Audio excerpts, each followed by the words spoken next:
This is Crime Files. I'm delivering you crucial updates that are turning the Nolan Wells case upside down in ways nobody saw coming. The investigation just had its first arrest, though it's definitely not what the overwhelming majority of people tracking this case were anticipating or praying for. A man going by the name of Joseph Alfredo Vasquez Dumar is currently being held in federal custody as I speak. But here's the critical piece that's sparking confusion and outrage all over social media.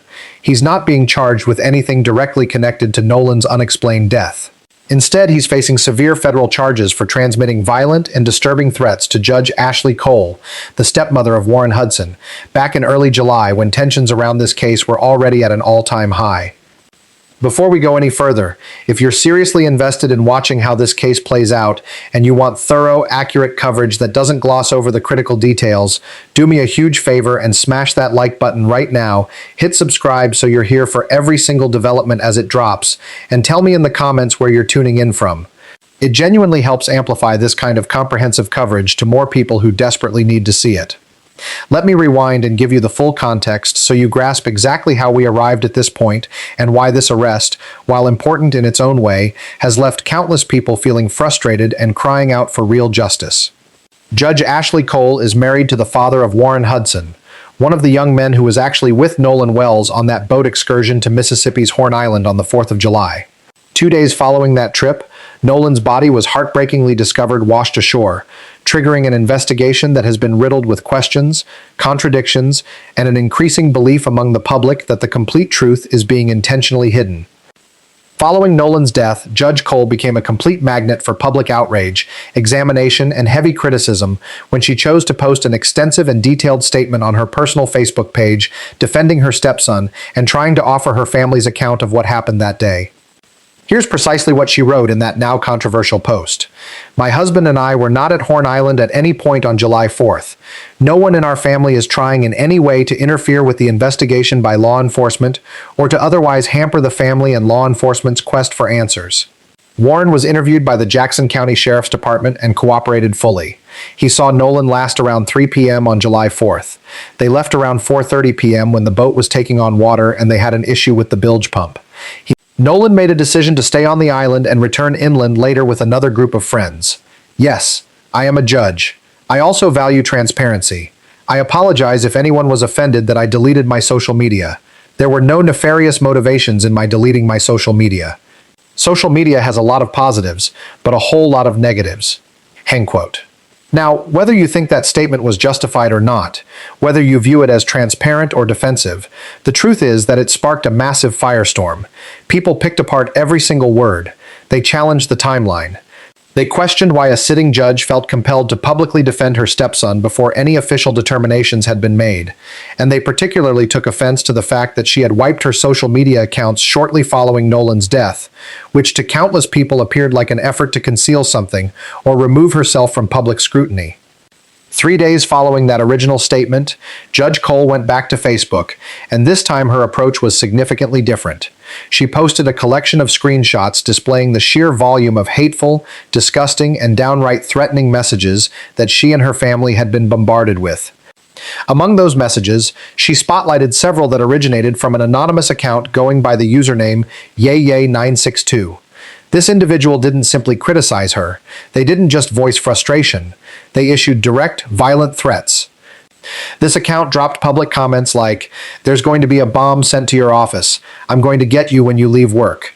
Then they intensified it even more with, "I got your email, your phone number, your address. What's stopping me?" These weren't subtle implications. These were clear threats crafted to create fear, and they succeeded. But it didn't end with public comments. The user also fired off direct messages to Judge Cole that were even more graphic and disturbing.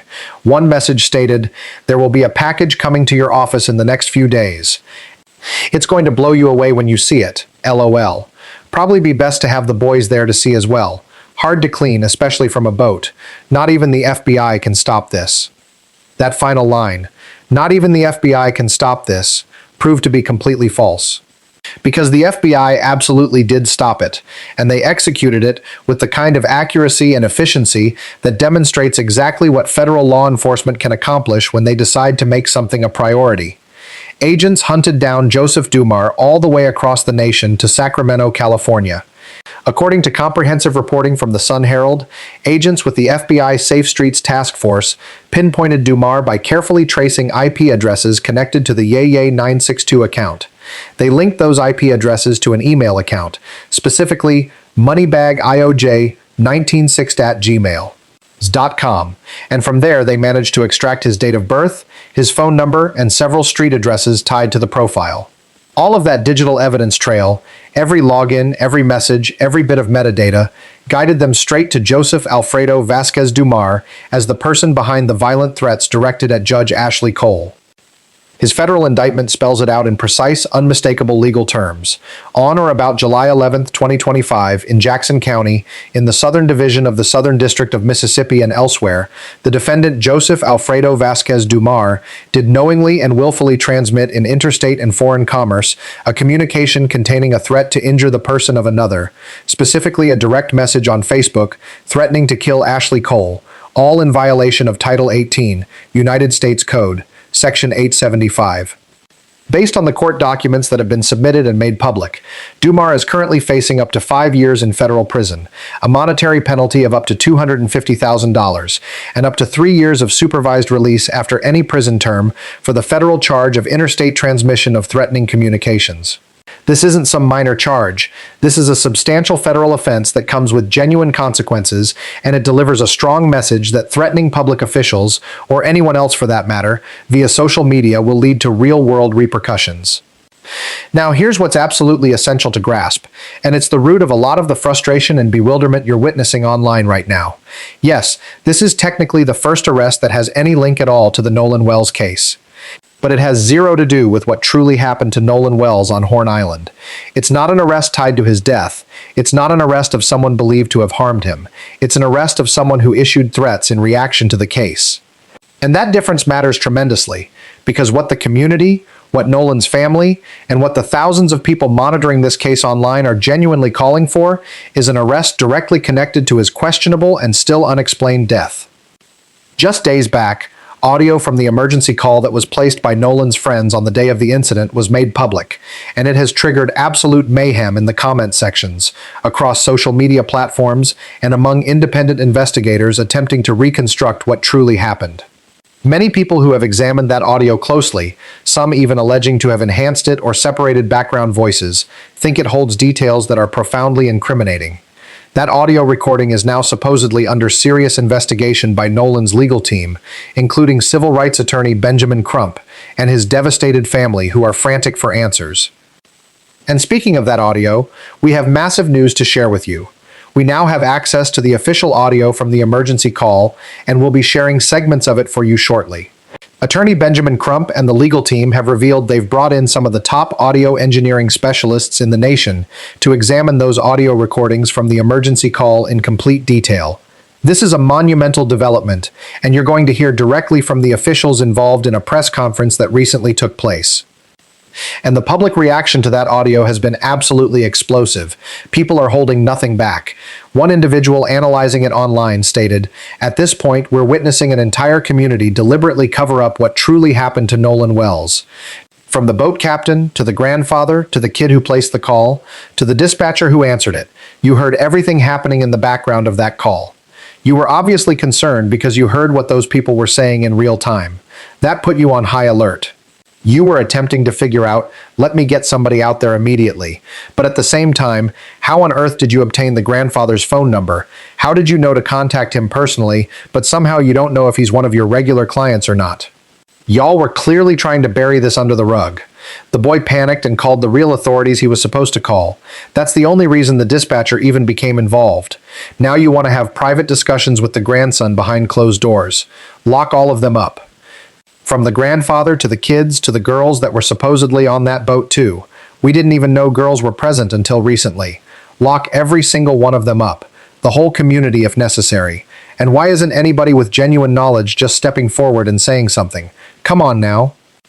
Another voice, just as frustrated and demanding accountability, added, If the story we're being sold is that we shouldn't be concerned about what happened to Nolan because he was supposedly drinking or using drugs, then what definitely needs to happen is that every single adult who was on that island, including the ones operating the boats, supervising, enabling, and looking the other way regarding underage drinking and drug use, needs to be arrested for contributing to the delinquency of a minor. And I'm completely sure there were several people under the age of 18 on that island who were participating in the identical activities. So, if we're going to sit here and pretend like Nolan is the only one who did anything wrong, if that's the narrative the media and authorities want to push, then arrest everybody who was on that island engaging in those same illegal activities. Let's see how that unfolds. These aren't just random furious comments. These are people who feel like they're witnessing a system shield certain individuals while a young man's death gets buried under the rug, with convenient explanations and incomplete investigations. Now, one name that has surfaced repeatedly, both in the audio and in online conversations, is Bart Edmondson. His name can distinctly be heard being shouted in the emergency call audio, and because of that, he has encountered a tremendous amount of public suspicion and direct accusations online.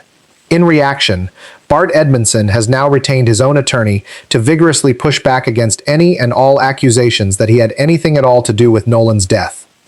During a recent segment on News Nation, Edmondson's attorney Russell Latino appeared to challenge the viral versions of the audio that have been spreading, and to contend forcefully that what people think they are hearing has been doctored, altered, or at the very least matched with completely inaccurate transcripts that are guiding people to false conclusions. The host confronted him directly, saying, "There's supposedly enhanced audio from the emergency call that alleges to capture a background conversation where people are discussing or explaining the murder of Nolan. The word Bart is clearly in there, and I know real people with major platforms are pointing fingers directly at your client." Latino didn't hesitate. He responded firmly, "We don't see any credibility whatsoever in doctored transcripts or altered audio files that conveniently come bundled with a transcript, which is honestly a well-documented psychological trick that people employ when dealing with unclear or muffled audio. If you tell someone what they're supposed to be hearing, they'll hear it, even if it's not genuinely there. People are inventing things recklessly and irresponsibly, and the very real result of that is that you now have individuals, including my client, who are in real, legitimate fear for their lives because of online mobs who have decided they're guilty without a shred of actual evidence. Our position is clear. We can't control the entire internet, but we can set the record straight. My client's only involvement that day was to help drain water from a boat that was reported to be in distress. There were over 20 people distributed between those two boats. Every single one of them witnessed exactly what he did. Every single one of them witnessed what did and didn't happen. And there were at least 2 completely credible witnesses who personally saw Nolan Wells alive and well on Horn Island a full hour and a half after those boats had already departed and returned to shore. That's a powerful defense, and it's one that directly challenges a lot of the speculation and accusations circulating around online. But here's the issue. Without complete transparency, without the disclosure of official reports, and without clear answers from authorities, people are left to connect the dots themselves. And that's precisely what's happening. Meanwhile, in what many are viewing as a sincere effort to uncover the truth, Warren Hudson's father, who is married to Judge Ashley Cole, has publicly revealed that he is offering a significant $50,000 reward for any information that results in an arrest and conviction of anyone who may be responsible for Nolan Wells' death. That's not an insignificant sum of money, and to many, it indicates that the family genuinely wants answers, even if those answers involve people close to them. But here's where things become even more complex and honestly more infuriating for everyone demanding justice. On Thursday, it was officially revealed that Mississippi state officials have finally finished Nolan's first autopsy, which was performed all the way back on July 7th, just days after his body was found. You would assume that would be a moment of clarity, a moment where facts could finally begin replacing speculation. But instead, those findings are being kept entirely private, locked away as the district attorney prepares to present evidence to a grand jury. And here's the part that has Nolan's family and their legal team completely outraged. They still haven't been permitted to see those findings either. Nolan's own family, the people who laid him to rest, the people who are mourning him, the people who have every moral and legal right to know what happened to their son, have been excluded from access to his own autopsy report.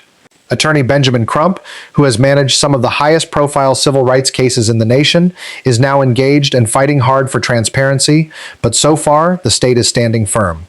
Now, I want to take you directly to the press conference that was recently held, where attorney Benjamin Crump, Nolan's parents, and other attorneys made significant announcements about the case. In this press conference, they revealed they now have the official audio from the emergency call and have enlisted top audio engineering specialists to examine it. Let's hear what was said. Are announcing that we have the audio from the officials, and we have retained and are consulting with some of the foremost audio engineering experts to review those audio tapes from the CETO call in its entirety. Ladies and gentlemen, thank you all for being here today. It has been a loving child. He loved everyone. He was the person who would just make you feel comfortable just being in his space. He was never one to exclude. He always wanted everyone to be happy, to feel good, to have purpose. He would lift anyone up. It didn't even matter if he didn't know you. If you took that moment to just tell him a little bit about yourself, what you wanted to do with your life, right then and there, Nolan would be your biggest cheerleader. Okay? Thank you all so much again. We truly appreciate your love and support.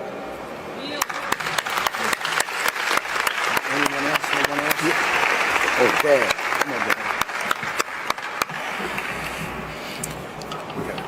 I'm faced with a new challenge every morning, waking up, trying to process this. It's the biggest challenge I've ever had. I pretty much was raised up like a lot of you. I didn't have a lot, but I always said I wanted to give my children more than what I had. And I think me and my wife did that. We raised Nolan to love everyone, be kind to everyone, because it was just the right thing to do. I got a lot of stuff going, but what I really want to say is, and like my wife said, if you know something, and you are really, if Nolan was really your best friend, or for the people who said that he was their friend, please come forward and tell us what you know. All we want to know is the truth. We're not blaming anyone. We just want to know the truth. Any parent want that. And also, the disrespect that's been coming toward my wife and my family, for any parent, no matter what race you are, they need time to grieve. A parent can't grieve when you have people attacking them, attacking their jobs, attacking their character, just attacking them, period. Like, where's the empathy at? Yeah. We, as Americans, this is a diverse country. Yep. Yep. Not no one race made this country. We all made this race, made this country. So we all need to come together. And like I say, if you know something, please come forward and just call our attorneys, give them the information, and they'll take it from there. Just help us out, and not just us, but all these families. Yes, all these families need answers. Anyone with information on any one of these cases, please come forward, because losing a child is something that you got to live with for the rest of your life. Thank you. Thank you. That was powerful, that was emotional, and that was absolutely necessary. Nolan's parents are not backing down. The legal team is not backing down, and the evidence is starting to stack up in ways that cannot be ignored. So let's discuss what this all means. Let's talk about it in the comments, because I genuinely want to hear your perspective. How do you feel about this arrest of Joseph Dumar? On one hand, it demonstrates that the FBI has the capability, the resources, and the willingness to hunt someone down quickly and efficiently when they issue threats. They traced IP addresses, emails, phone numbers, and physical addresses to locate one person making threats online.